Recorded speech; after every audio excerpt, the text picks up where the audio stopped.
Біреу микрофонды алып, шишеңді пәлен, шишеңді анау деп. Енді олардың сондай сылтаулары көп. Әлі сіз толтырамайсыз ба? Толтырамай жүрмін. 30 мыңға толған стадион. Ана зің әкім деп айтатын еді ғой.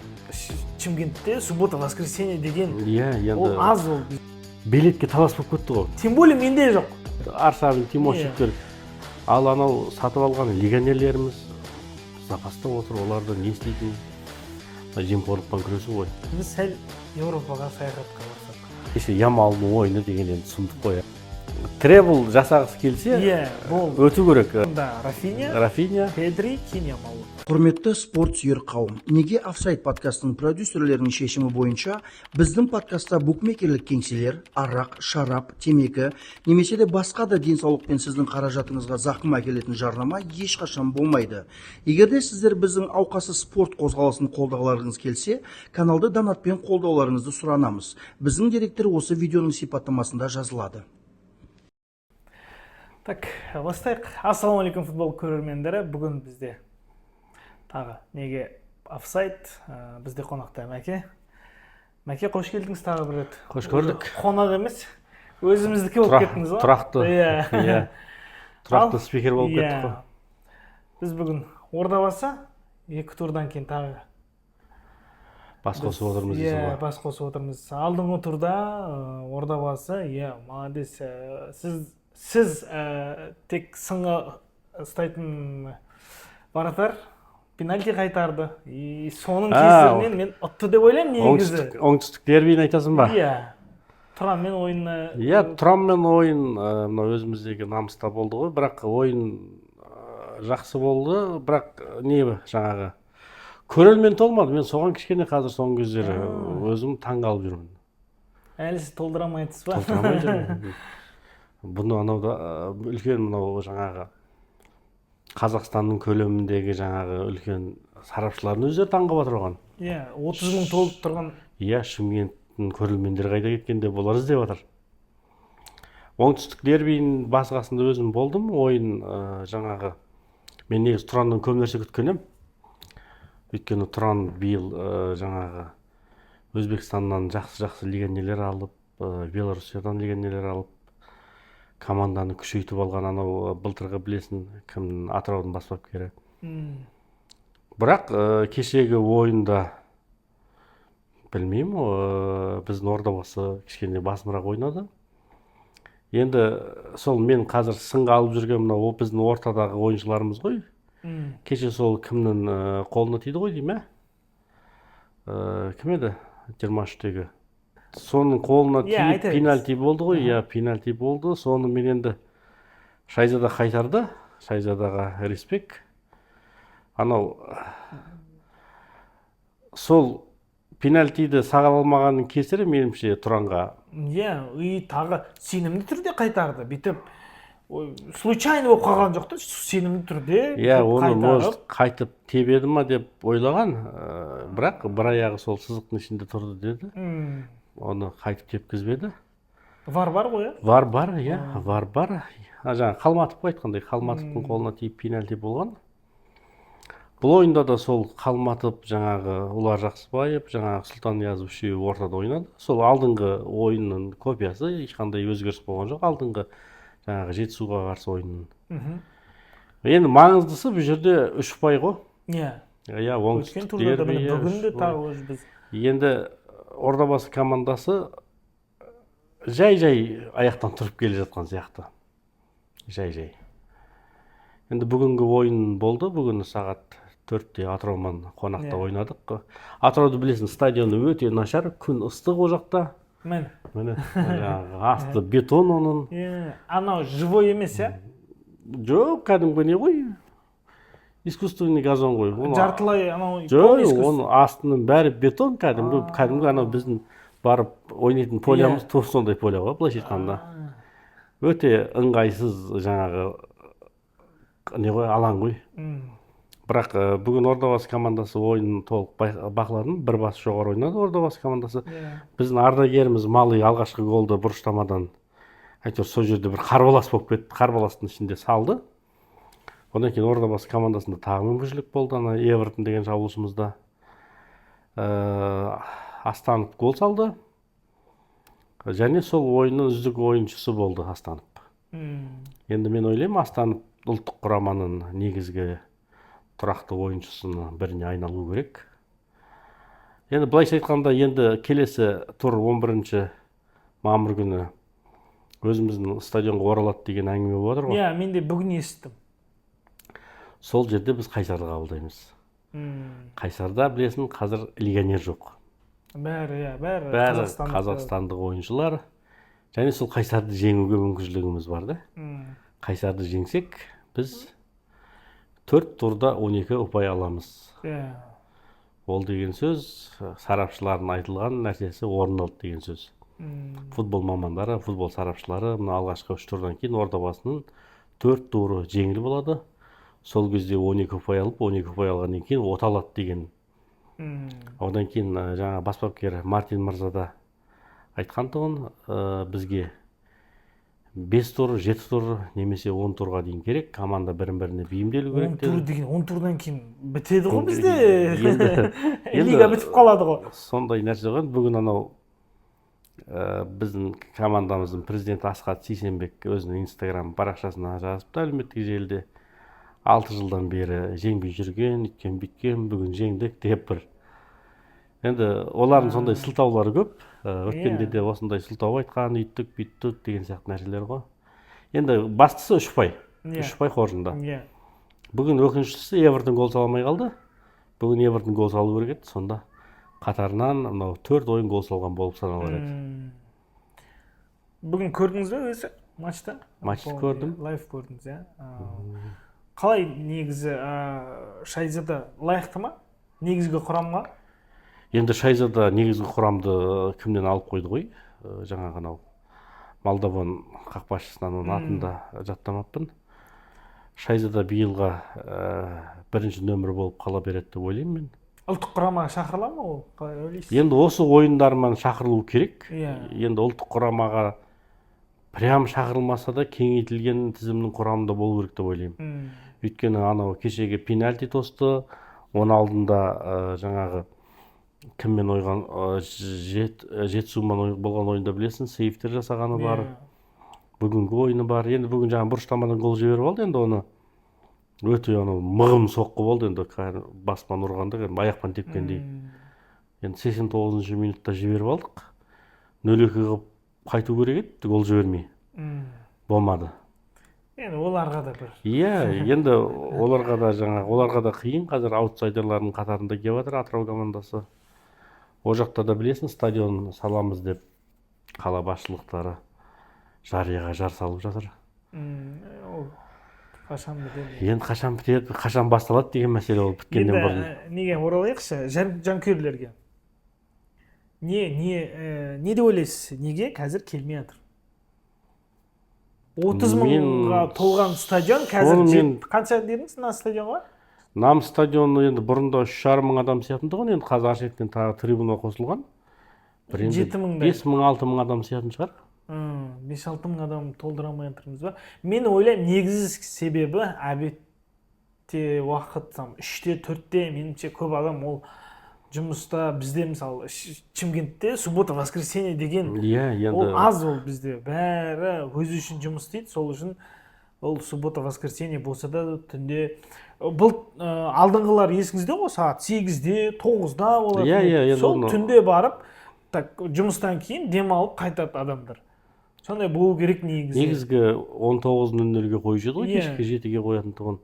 Енді өзімізге оралса сол уақыттарға қайтып қоюды бастайды ғой. Енді жаңағы кешеде мен өзім қай күні бардым, мен осыдан бір 3-4 күн бұрын өзім барып қайттым.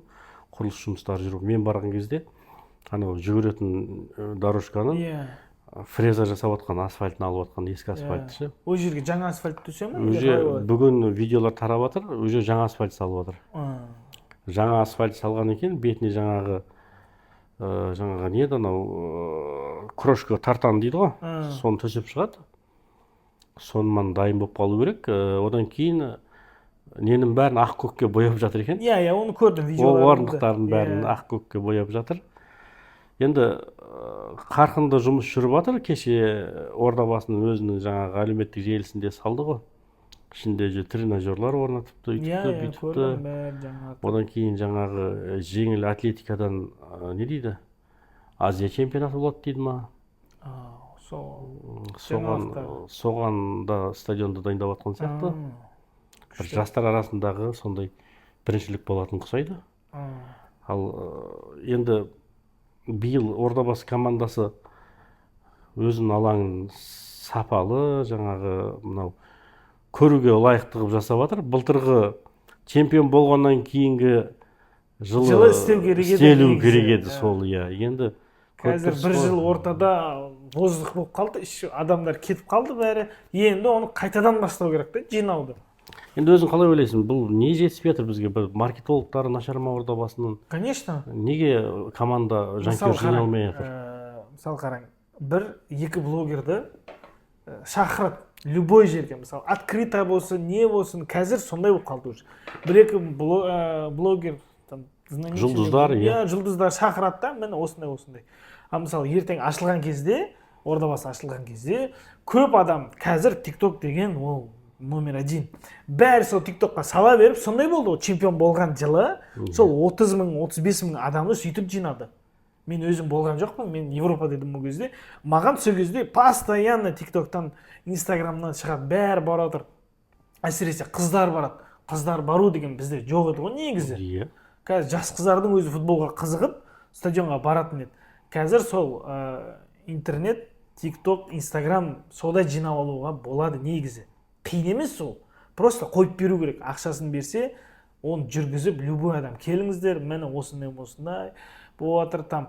Розыгрыш бірдеңе анау-мынау ойнатуға да болады да стадионда. Ондайсыз ақ толған стадион ғой. Иә, жоқ, қазір қайтып жинап алу үшін по-любому істету керек. Ол мейрам сияқты там болады, по-любому істету. Иә, өзі мейрам еді ғой, жаңа алдында ана бір диджейлер келіп өздері бір нәрселерін орындап, бір өлең айтып, ана бір анау титулдық демеушісі. Олар жаңағы бір ойындар ұйымдастырып жатады, жаңағы бір мейрам болып жатады. Енді сол кездегі, енді басшылық толығымен ауысып кетті ғой. Сол кезде әңгіме шығып еді, бір Россиядан арнайы бір маркетологтар келген Ордабасыға. Солай дамып кетті Ордабасы деп. Негізі Ордабасыға көз тиді. Бәрі айтып кетті, мына Шымкент футбольный город болып кетті деп. Енді сол мынау стадионда қазір сондай жағдай жасалынып жатыр, соған қайтып жиналу керек. Толтыру керек. Иә, мен бірінші кірген стадион Мюнхен. Мен уақыттан келгеннен кейін мен ойладым, қалай болады екен, бізде кірдім, анжелак, зор атмосфера, бәрі күшті. Но бар минустары, анау лас, анау-мынау там. Но бірақ адам қаншалықты көп болса, по-любому соншалық анжелак. И былтыр мен кіргенде Техас Ванс микрофон и там колонка анау-мынау қойған. И сол кезде мен ойладым, күшті отыр десем, біреу микрофонды алып, шешеңді пәлен, шешеңді анау деп боқтау несінді қол дедім да. Сондай, ол футболшыларға емес, наяқта тұрған бәлейшіктерге, жанкүйерлерге айқайлап отыр. Сендер дұрыс істеп жатқан жоқсыңдар деп бір-бірімен айқай-шу да. Менен, қойсаңдаршы. Қанша адамдар қызына келген кішкентай қыздарын там. Ол боқта, былай боқта, ол микрофонға боқтағанды. Таңғалдым сол кезде. Сондай нәрселер қайтып, мысалы, уже мен таңғалдым. Техас Франс неге барғанда? Тұранға барып, неге? Түркістанға барып, толтырып, сөз жүзді деп, анжелак істеп, болады, оны просто істеу керек, болды. Келмей жатыр деген нәрсе, ол тұрса тұрады. Иә, мына бірінші турдағы, ең алғашқы турда жаңағы Ақтөбемен болған ойында да толды ғой, жаңағы Тұран, Ақтөбемен всегда толған негізі. Енді Ақтөбемен емес, сол Қайсармен да толтыру керек. Бізде Қайсармен де, Тұранмен де стадионымыз толып отырған, чемпион болған жылы. Енді сол сәттер келмеске кетіп қалмаса екен деп ойлаймын да, жаңағы арнайы өзінің мамандары жұмыс жасап, мынау қаланың мәдениет басқармасы, солар жаңағы айналысса, бұл Шымкентті кәдімгі қайтадан сол футбол қаласы қылуға болады деп ойлаймын. Анау енді есіңде ма, есіңде жоқ па, 2020 Екінші жылы деймін, сол кезде или 21 еді. Кәдімгі автобустар қойған тұғын. Осындай автобустар осы мына шалғай райондарға футболдан кейін жаңағы автобус бағасымен апарып тастайтын қылып. Ол кезде біздің, по-моему, қаламыздың басшысы кім еді? Кім еді ол кезде бізде? Ана Зің әкім деп айтатын еді ғой. Кім еді? Ғабидулланың кезінде сондай еді. Кәдімгі автобустар қойып, жаңа тарататын тұғын еді. Кейін мынау жанкүйерлер өзінен өзі толып кеткеннен кейін бұл қойды. Негізі былтыр анау білесің ғой, билеттің бағасын көтеріп жіберді ғой.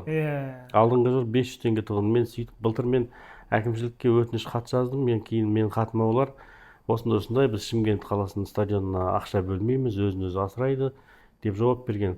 Олар алдыңғы жылғы жаңағы билетке талас болып кетті ғой. Кәдімгі билет үшін талас. Енді билет жетпей қаншама адам мынау лестницада отырып көрді. Қаншама адам жаңағына жүгіретін жолақта да толай еді. Айналасында тұрып көрді. Сөйтіп олар ойлап қалды ғой, биыл да сондай болады деп, билеттің бағасын қымбаттады. Енді мен түсінбеймін, мен білмеймін, мен маман емеспін. Адам жанкүйерлерді жоғалтып алдық. Тағы минус бар да ол жерде. Исламханның кеткені, Асхаттың кеткені, жұлдыздар кетті ғой бәрі. Уже кімді көреміз деген әңгіме де бар да. Олар мысалы Асхат, Исламхандар сборная ұлттық құрамада ойнаған, көп адам таниды. Олар мысалы біздікілер не Инстаграм, ТикТоктан қорқады көбісі, футболшыларымыз. Негізгі факторлар сол жаңағы жұлдыздар деп ойлайсың ғой. Иә, көп. Мысалы сіз бір Европадан бір игрокты әкеп қойыңыз, бір сәл танымалы, кейін көресіз. По-любому оны көру үшін келеді. Кім Қайратта, кімдер ойнады ғой? Аршавин, Тимощиктер. Сол кезде өмірі жаңағы стадионға бармайтын адамдар барып, мен өзім жаңағы сол Аршавинді көру үшін барады. Тимощиктен автограф алған мен бар. Кәдімгі Тимощиктің суретін мынандай А3 форматта шығарып алып, бүйтіп ойбай қол қойып берді, сөйтіп қол қойып берген ол. Енді ол кезде кішкене жастау едік қой.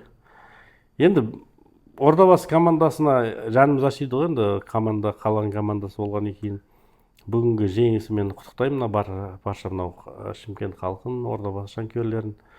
Енді ертең Құдай қаласа Қажымұқанға оралып Қайсарды жеңсек, одан кейін бізде 14 күні Қайратпен ойын бар. Сол ойын маңызды ойын. Сол ойында Қайратты жеңу керек, жеңуге тырысу керек. Бүгін олар кімді Ұлытауды сырт алаңында тасталқан қылды, тағы да 4 гол салды. Қайрат қой. Олар енді оталып алды. Жалпы енді ойынды өзің көрдің ба? Бүгінгі ма? Жоқ, мен айтып отырмын ғой, бүгін обедте мен жұмыстамын, мен вообще қолым босамайды. Айтып отырмын, бізде Шымкентте сенбі жексенбі деген жоқ қой сенде. Тем более менде жоқ. Мен барбершопта жұмыс істеймін, менде ол болмайды. Сол үшін айтып отырмын да, былтыр мен келген кезде мен жұмыстан кейін кайф барып, көріп, қайтасы түнде. Қазір тем более автобустар 11-ге дейін болған.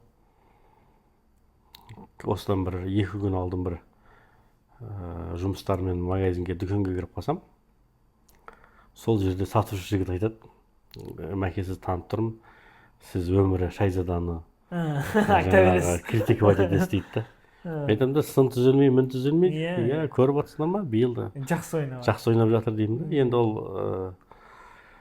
жаңағы өзіңді айтып отырсың ғой, өзің жаңағы сынап жүретін Шайзаданың пенальти қайтару деп. Сол пенальти өте Ордабасыға сенімділік сыйлады деп ойлаймын мен. Енді басқа не айтуға болады Ордабасы командасы жайында? Сіз мысалы сынға алдыңыз, жақсы ойнап отырмын, сол ойнай алмайтын игроктарды бүйтіп. Мен ойнай алмайтындар қазір менде олар Жақсыбаев, жаңағы Қалматов, жаңағы Сұлтаниязов. Мен түсінбеймін, сол үшеуін осы 3 турдан бері негізгі құрамға қойып келіп жатыр. Кеше біреу пенальти алып келді. Ал анау сатып алған легионерлеріміз запаста отыр, оларды не істейтін? Енді меніңше бір жоғары жақтан осыларға нұсқама болған сияқты команда жаңа басшылығынан. Өйткені 6-1 Ордабасы жаңа түлегін ойынға қосып жүр. Жақсы. 50-ге 50 қылып ойнап жатырмыз деп айтуға бір сылтауға сияқты меніңше. Иә, биыл Ордабасыны білесіз ба, несі ұнап отыр маған? Формасы. Формасы әдемі. Ситидің формасына ұқсайды. Формасы әдемі екен, действительно. Болады екен ғой өйстіп сізде. Иә. Формасы күшті, әдемі. Кәдімгі анау немецкий бренд. Иә, бүйтіп күшті істесе. И енді стадион істеп жатыр, енді кірейік, кейін оны мақтаймыз. Көргеннен кейін. Қазір мақтауға болмайды пока. Енді әзірге жаман емес. Жаңағы ішіндегі көрдің бе, кешегі ана саунасында көрсетіп жатыр, парилкасын көрсетіп жатыр. Көрсетіп жатыр. Өйстіп шығартып халыққа көрсету керек та, халық соны көріп, мынандай болып жатыр, давай көрейік барып дегендей ғой. Бізде бәрі бір комнатаның ішінде шешіледі да. Бір комнатаның ішінде шешіледі. Мен бір-екі футболшыларды шақырмақшы болдым подкастқа. Келмейді. Келмейді ғой, бәрі жабық. Қорқады. Андай Ордабасы туралы сұрақ қоймайсың ба? Ішкі кухня туралы сұрақ қоймайсың ба деген әңгімелерді бәрі қорқады. Бірден айтсам ертең бүйтеді, үйтеді деген нәрселерден қорқады. И мысалы интернетке, мысалы өзінің социальный сеттерге өзін танытпаған адамдарды бізде көбісі көргісі келмейді. Бізде бір менталитет бар, танымал адамды көргісі келеді бәрі бізде. Соны көруге барады. Ең үлкен фактор сол Исламхан мен Асхат бізде. Мен лично өзім соларды көру үшін барғам. Сол былтыр. Соларды көрейікші деп. Действительно, оларды бүкіл Қазақстан таниды. Иә, енді Исламхан бүкіл қазақ жұртына танымал ойыншы ғой. Сол үшін де, сол біз бір-екі жұлдыздар керек бізге бәрібір. Енді Ордабасының бір жабық жері, мынау жаңағы жанкүйерлермен жұмыс жасаған кезде, жаңағы өзінің қолтаңбасын тарату деген сияқты сондай нәрселерді істесе деймін, жабылып қорқып қаша бермей. Кешегі Ордабасы Тұран ойынынан кейін, мысалы, Эвертон әне жерде тұрып, ешкімнен қорықпай, өзінің қолтаңбасын таратып беріп отыр. Жаңа келген жас балдарға қойып беріп. Сондай болу керек та. Иә, өйткені халықпен бірге болу керек. Халықпен бірге, ол әлем жұлдыздарының өзі деген автограф жаңағы қолтаңбаларын таратады ғой. Біздегілер білесің ғой, жаңа өзің айтқандай бәрі қашқақтайды. Қорқады. Камерадан ұялама или қорқама. Енді жай мүмкін бір енді жаңағы бәрін шетінен реттеп келіп жатырмыз деп команда президент айтып жатыр ғой, жаңағы жемқорлықтан жойдық, жаңағы айлықты ретке келтірдік, мынау енді стадионды ретке келтіріп жатырмыз деп. Мүмкін бұл жанкүйерлермен де жұмыс жасап, бұнда бір ретке келтіріп қалары. Істегеннен кейін деп жатырсыз ғой. Иә, мүмкін деп жатырмын да енді. Иә, мен жемқорлық деп жатқаныңызға, менде бір жас бала клиентім бар. Ордабасы академиясында ойнайды.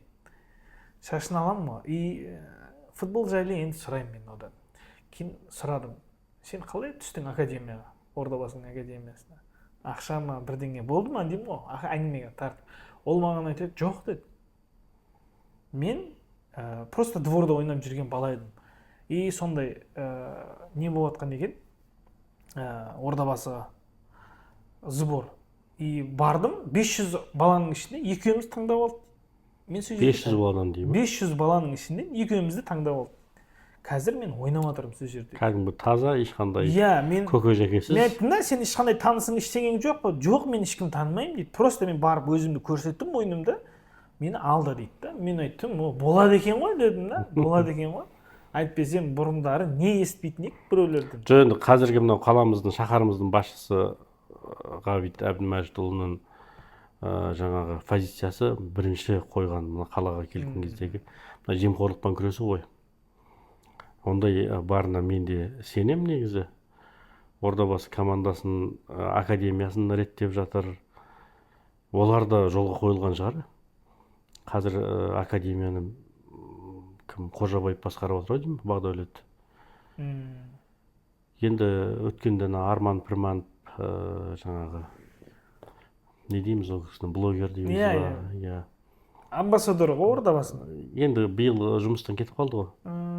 Оны білмейді екен. Биыл кетіп қалды, былтыр еді ғой. Биыл онымен контракт созбай қойды ғой. Сөйтіп ол өткенде Жанихайын жеткізді, біздегі жаңағы U17 деді ма, соның 6-1 ойыншысы неге кетіп жатыр деп жаңағы Қайраттың академиясына кетіп жатыр 17 жастағы ойыншылар. бәрін қайрат алады ғой. Иә, не қарап отырсыңдар деп. Ал мына оңтүстік академиясы мен Шымкент академиясы біздің енді негізгі академиямыз екеуі бірігіп Ордабасыға Футболшы шығарады. иә ойыншы шығарып беру керек. Оны да өткенде қала басшысының орынбасары тілге тиек етті. Оны да реттеп жатырмыз деді. Енді мынау осы қала басшысы ауыспай тұрып, мынау жаңа стадионымыздың іргетасы қаланып кетсе болар еді. Қалғаны жай реттеледі. Сайры. Енді сізге Ордабасы жайлы соңғы сұрақ. Топ 4-ке кіре ма? Топ 4-ке кіру қиындау, топ 5-ке кіреді деп өзім ойлаймын. Топ 5-ке болсын. 5-ші орында болады дегенсіз. Сол 5-ші орын болатын сияқты. Өйткені Ордабасы командасының жаңағы жұлып алып тұрған легионерлер жоқ. Қазақстандық ойыншылардан мынау жаңағы енді жарап жүргені өзімізге мынау Шайзада, жаңағы Мали, одан кейінгі жаңағы Астанов. Осы үшеуі ғана жарап жатыр. Енді Мали білесің, мықты мынау. Тұрсынбай шыққан жоқ па? Сағада Тұрсынбай. Әлі шықпады. Мынау Мали мысалы үлкен мынау Қайрат, жаңағы Тобыл сияқты клубтардың мықты легионерлеріне скоростан ұтылып қалады. Енді ол кісі ардагер болып қалған ойыншы. Ал кейінгі мынау Ұлар Жақсыбаев, жаңағы Қалматов, Сұлтан Ниязовтар енді әзірге Ордабасыны бір өрге сүйрейді деп айта алмаймын. Может, үйреніп жаңағы неғып кетер. Әзірге легионерлерімізде сол Евертон ғана кішкене мынау Қазақстан біріншілігіне бой үйретіп келе жатыр. Мүмкін мынау жазғы бір трансферлік маусым сол кезде бір жақсы ойыншы алса, одан да жоғары жаққа таласады ма. Енді қазір қарасаңыз, Қайратыңыз сұмдық. Астананы білесің, былтырғы құрам полный алып қалған. Ақтөбе уже бапкерін ауыстырып үлгерді.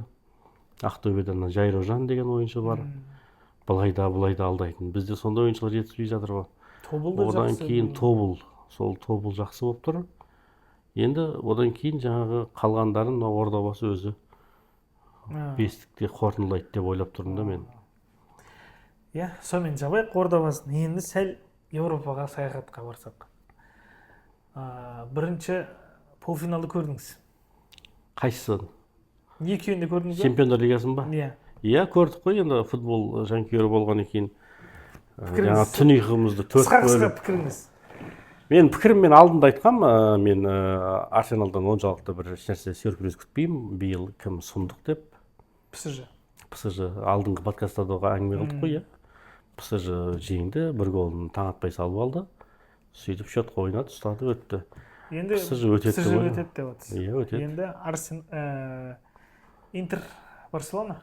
Енді мен бұл жерде ойлағам, мынау Интерді бір сазайын беріп, шашын алып тастайтын шығар деп. Өйткені ойындары сұмдық еді ғой. Кешегі Реалдың жаңағы Мбаппесіне қарамай жеңген Барселона.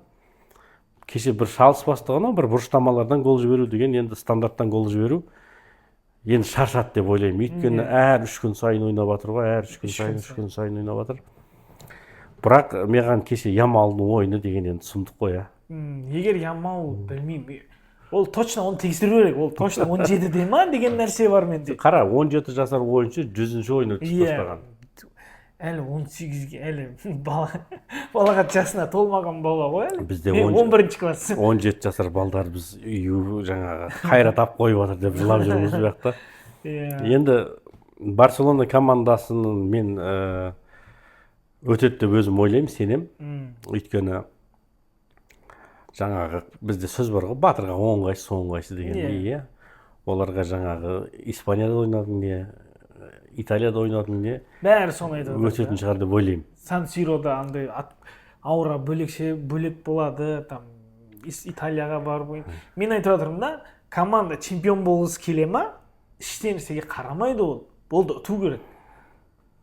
Егер требл жасағысы келсе, өту керек. Енді қазір алтын допқа негізгі үміткер Барселонаның ойыншылары болып тұр ғой, жаңағы Ямал. Бірінші орында Рафиня, Педри, кейін Ямал болып тұр. Енді олар алтын доп алу үшін иә қалай да требл жасау керек. Требл жасамаған күнде де чемпиондар лигасын алу керек қой. Өйткені чемпиондар лигасы бұл жерге басты фактор ғой. иә Бірақ кешегі кімнің Ямал. соққысы Рафинияның не деген соққы я, пушка ғой я. кіру керек еді, ана Зоммерге тиіп қалды да, просто Зоммер. Зоммерден кейінгі тағы бір сейфі бар ғой. Анау доптың кірмей қалғанын көрдің бе? Ана Ямал бүйтіп өтіп кетті, былай бүйтіп. Одан сұрады ғой. Шыныңды айтшы, ол удар ма еді, или Рафинияға пас берді деді. Алдамай-ақ қойыншы. Негізі мен парашютпен текпекші едім. Мен Рафинияға пас бермекші емес едім деді. Мен парашютпен тастамақшы едім деді. Жол болмады, бір жеңгеш шықпады ғой, алдынан бір жеңгеш шыққанда может. Кеше Ямал 17 жаста бүкіл команданы шығарды. Бірінші гол сол соққаннан кейін команда сәл өзіне кеп ойнап кетті. Иә, бірінші таймның өзінде теңестіргеннен кейін мен ойлағам, мен екінші таймда сазайын беретін шығар деп едім. Қанша бір 74-75% допқа иелік етті. Бірақ аналар енді өңкей, ана бой ұзын дәу бәлдер ғой. Төбемен по-любому бармайды олар. Алып қойып жатыр. Одан кейін қорғанған кезде көрдің бе, кәдімгі 5 ойыншысы қатарынан тұрып алған ғой. Арада ешқандай пространство қалдырмаған. Бүйтіп бірін-біріне жиілеп тұрып алған. Енді ертеңгі жаңағы қарымта ойындар өте қызық болады деп ойлаймын. Енді көптеген спорт мамандары, сарапшылары Барселонаны 4-1, 3-1 қылып жеңеді деп болжаған еді.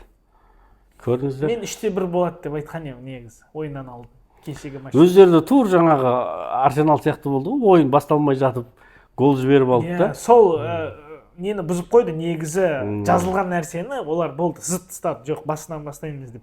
Негізі план бойынша гол болмау керек. Ну, бірінші минут и тағы гол жіберді ғой артынан 3-4 минуттан кейін болды ғой. Содан кейін соны қалай ойлайсың? Сен анау поляктың қателігі деп ойламайсың ба? Қайсы гол? Жалпы Барселонаға кірген голдар. Вратар ма? Иә. Бірінші гол емес, үшінші голды. Қате деп ойлаймын мен.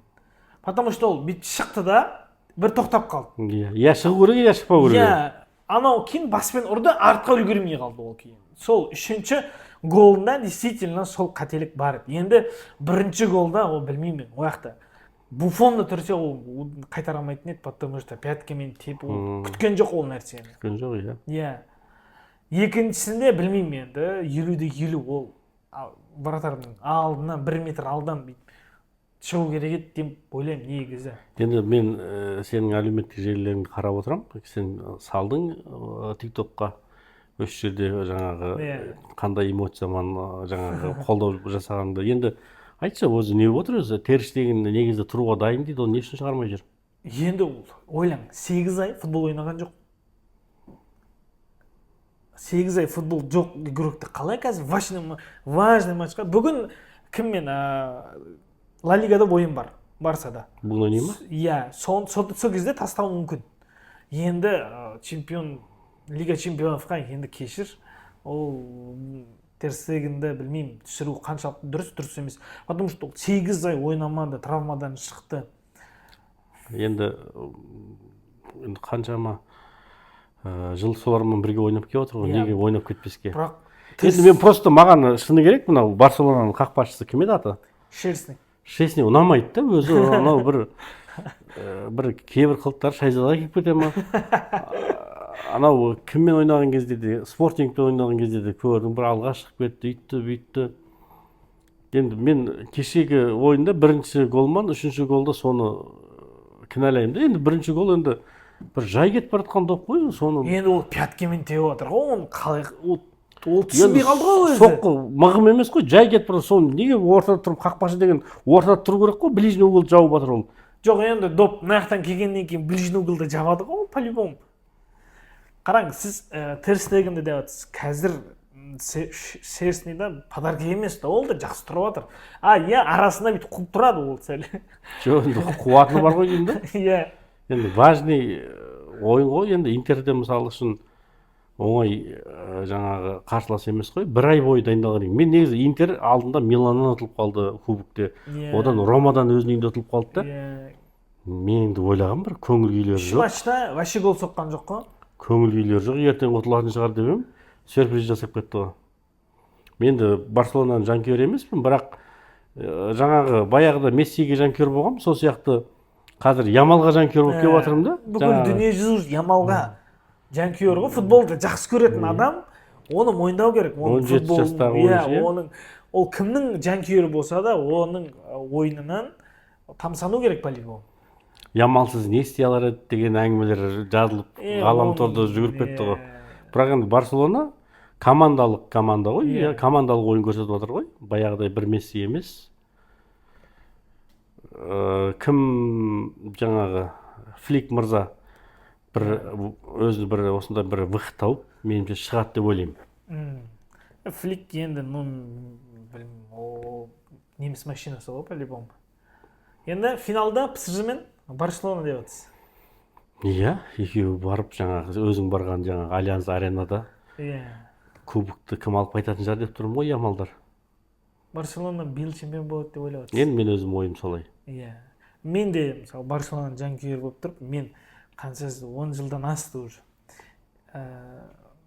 Бұлай сенім болған жоқ менде әлі. Барселона биыл трибл алады деген бүйтіп андай болады ғой, ойынға қарайсың, кеше 2-0-ден кейін мен вообще уайым жоқ. Барселона по-любому қазір алады. Барселонаның қазір бұрын Бразилияда сондай әңгіме бар еді. Біздің қарсыластар қолдан келгенін ұрады. Біз қалағанымызды ұрамыз. Иә. Қазір Барселона сөйтіп ойнап жатыр. Деген менде сенім бар да, бүйтіп уайымдап не істеген жоқпын. Енді қобалжып жатқан жоқсың ғой, жалпы шығады деп отырсың ғой. Болды, алады деп ойлап жатырмын мен. Енді тағы алла біледі тағдыр қалай жазылған. Иә. Ну, егер футболды түсінетін адам болса, мына ойынмен Барселона өту керек негізі. Иә, дұрыс. Қазір кім мықты сіз үшін? Ямал или тағы? Енді қазір 3 ойыншыны айтыңызшы маған қазір. Ең мықты 3 ойыншы. 3 ойыншы өзің айтқандай Барселонаның ойыншылары мықты болып тұр ғой енді. Мен арасынан бір Манчестерден біреуді тығайын десем, ешкім жоқ та қазір. Сыймай жатыр өрші. Иә, мен өзім жанкүйерлік ететін Манчестер Юнайтед командасы кеше. Атлетик Билбао. Жаңағы жартылай финал Билбаоның үйінде ойнап жатыр еді. Билбао тығып жатқан негізі. Бас көтертпей. Өзі Амори деген жаңағы ненің бас бапкері Манчестер Юнайтедтің нені қойды ол? Премьер-лиганы общем ойнап жатқан жоқ. Иә, бұл керек Керек емес, тренировка жасап жүр. Кеше бір қызыл қағаз болды. Ойын өзгерді. По-любому ғой. Мысалы, бірінші голды жұрттың бәрі жамандап жүрген Магуайр жаңағы көтерген пасынан гол соғып, Месси Магуайр болып кетті ғой. Месси Магуайрға жаңағы кім еді жаңағы бразилец паспан гол салып. Енді мен өзім ойлап жатырмын, бұл жерде английский финал болады деп жатырмын да. Өйткені Тоттенхэм 3-1 жеңді. Мынау енді 0-3 қылып өтіп келіп өзінің Олд Траффордта ұтылып қалды деп ойламаймын мен. Енді сізбен Құдай қаласа суперкубокта сөйлесеміз. Сондай болайын деп тұр ғой енді, суперкубокта екеуміз біз қарсылас болайын деп тұрық қой. Екеуміз қарсылас болып сөйлесеміз сол кезде. МЮ-дің жейдесін киіп келіп, сен Барселонаның жейдесін киіп келіп отырайын деп тұрық қой, Алла қаласа. Сол, жақсы. Рахмет келгеніңізге. Иә. Сізге рахмет. Уақытымыз соңына жетті. Рахмет сіздерге. Қош, сау болыңыздар. Бисмилlah.